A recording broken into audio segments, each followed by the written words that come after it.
yo voy a poner aquí un crucifijo, ¿vale? Haremos un rito, quizá con sangre de algún carnero antes de empezar, y así, quizá el domingo, dejen de pasar cosas paranormales a los nuestros y al menos terminen en la posición en la que salen. Ya no pido más, que terminen donde salen.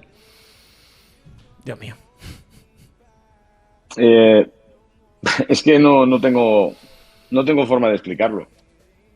Es a ver, es una racha terrible, compartida, además, más dura todavía la de Carlos, que, bueno, creo que ha encadenado el mayor número de carreras consecutivas sin puntuar de toda su carrera deportiva. O sea, jamás había tenido una sequía como esta. Y lo grave no es que haya... O sea, si tú tienes un coche que no anda y no puntúas, vale. Pero es que en todas está para puntuar. En todas... Sí. Él está ahí con posibilidades de lograr un buen puñado de puntos. Y resulta que en todas ocurre algo. En todas. Hace 15 días en Zandvoort, la sanción con el toque con Lawson. Aquí, el toque con Berman. Menos mal que no sancionaron a Carlos, porque ya solamente faltaba que le sancionaran a él. Manifiestamente claro que estaba por delante, pero Berman le toca y sí, luego le sancionan a Berman, pero ya es demasiado tarde. ¿Ya qué más da? Sí. Tu carrera está arruinada. Que tu carrera está arruinada. Fernando, lo de Fernando, si tú coges todas las clasificaciones, todos los enfrentamientos con Lance Stroll y ves la diferencia de puntos que hay ahora todavía a favor de Stroll, que sigue estando 2 puntos por delante, dices, ¿cómo es posible? Vale, sí, que tuvo una cosecha buena al principio de temporada. Sí, pero es que últimamente también puntúa y a Fernando siempre le pasa algo. O le dan la estrategia mala, o la estrategia que creen que es buena o que es la mejor, la óptima, no funciona y es la no óptima la que le ponen al que está más retrasado habitualmente y sale hacia adelante. Aquí se te rompe un brazo de suspensión. Que Fernando decía mala suerte. No es mala suerte. Que se rompa un brazo de suspensión no es mala suerte. Que haga un 0 Norris en el último Gran Premio no es mala suerte. Es un fallo de fiabilidad y eso es trabajo. Algo ha fallado, algo no ha funcionado. Ya sé que se ha montado polémica sobre la trazada de Fernando. A ver, yo vi durante todo el Gran Premio no solo a Fernando trazar por ahí, sino a muchísimos pilotos más. Está dentro del garaje. Hemos visto cosas mucho peores. Mucho peores. Pero bueno, se rompió el brazo y ya está.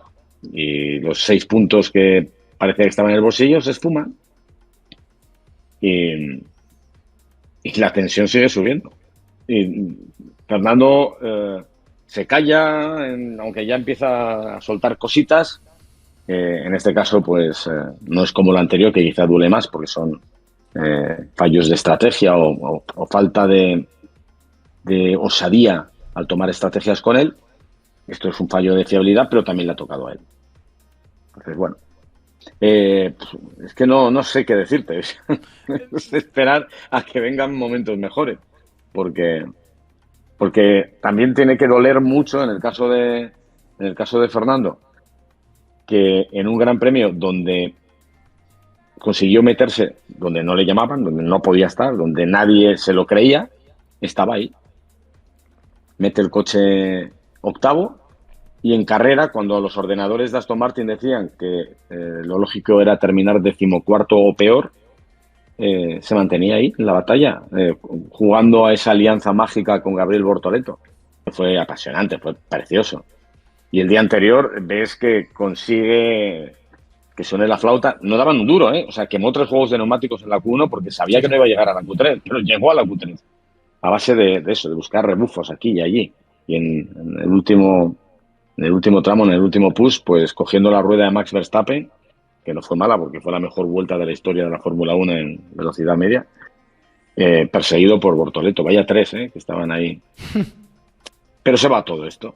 Sí. En el caso de Williams, pues también cosas extrañísimas, ¿no?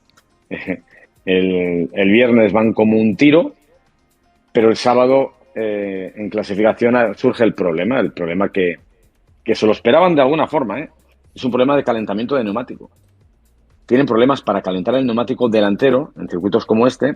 A ver, Monza es difícil para calentar el neumático delantero, pero el problema que tiene Williams es que calienta la superficie, pero no en pocas vueltas no es capaz de calentar la carcasa, con lo cual el comportamiento de ese eje delantero pues no funciona como debería. Necesitan varias vueltas. ¿Y qué pasa? Que en clasificación no tienes tanto tiempo.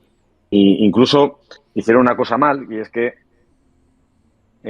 trataron le metieron más gasolina para hacer un segundo push, es decir, para calentar neumáticos durante una vuelta de calentamiento, una vuelta de preparación y luego empujar, y cambiaron de idea, y entonces le hicieron vuelta de calentamiento y push, pero lo hizo con más gasolina de la que correspondía.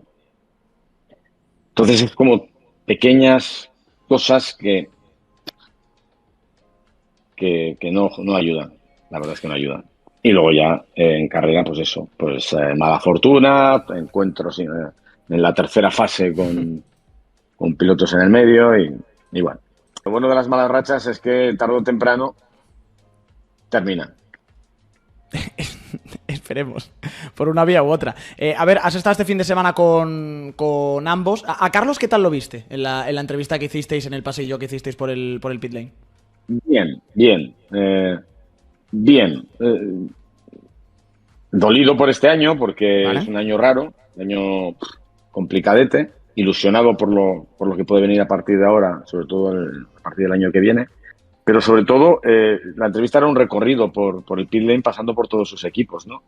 Y era un poco, yo creo que le sirvió para subrayar lo orgulloso que tiene que estar de todo lo que ha hecho, ¿no? Por todos los lugares que ha pasado y cómo ha ido convenciendo y cómo ha ido creciendo, sobre todo cuando llegó a McLaren, ¿no? Los años de McLaren creo que son los más importantes para él, donde llegaron los primeros podios y donde llegó el mejor Carlos. Gracias a esos años, pues llegó a Ferrari. Hablamos de Ferrari y le pregunté sobre todo por esa victoria en Australia, que es algo que tengo yo ahí. Tengo una espinita y yo creo que él la tiene también, me lo confirmó, que sí, que en su día lo pensó mucho. Esa victoria con la tripa llena de jirones fue una victoria de las más épicas que ha habido en la Fórmula 1 en mucho tiempo. Y no se valoró. No se valoró como se tenía que haber valorado. Es más, estoy convencido, si algunos pilotos hubieran hecho algo parecido, hubieran sido héroes. Y se pasó de puntilla. Se pasó un poquito de puntilla.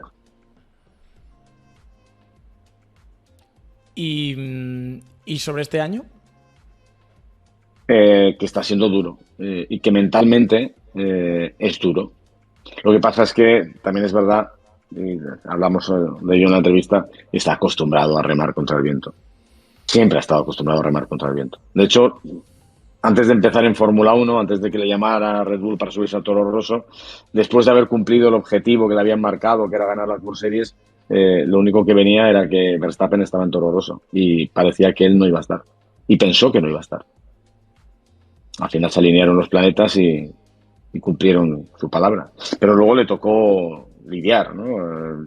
Encontrarse con dificultades en Toro Rosso y en el entorno Red Bull y querer marcharse y ver que no le pone ningún inconveniente para irse a Renault, y años de los que no quiso hablar mucho porque dice que son como años grises, años feos, y tampoco Renault hizo nada por retenerle. Se fue a McLaren porque era el 9º equipo cuando se va a McLaren, y al final hay una pequeña metamorfosis cuando está en McLaren que me viene a reconocer y dice, ostras, cuando yo me fui, claro, me iba a Ferrari, es que no puedes decir que no a Ferrari, pero empezaba a ver cosas que yo dije, este equipo en un año o dos va a ganar carreras.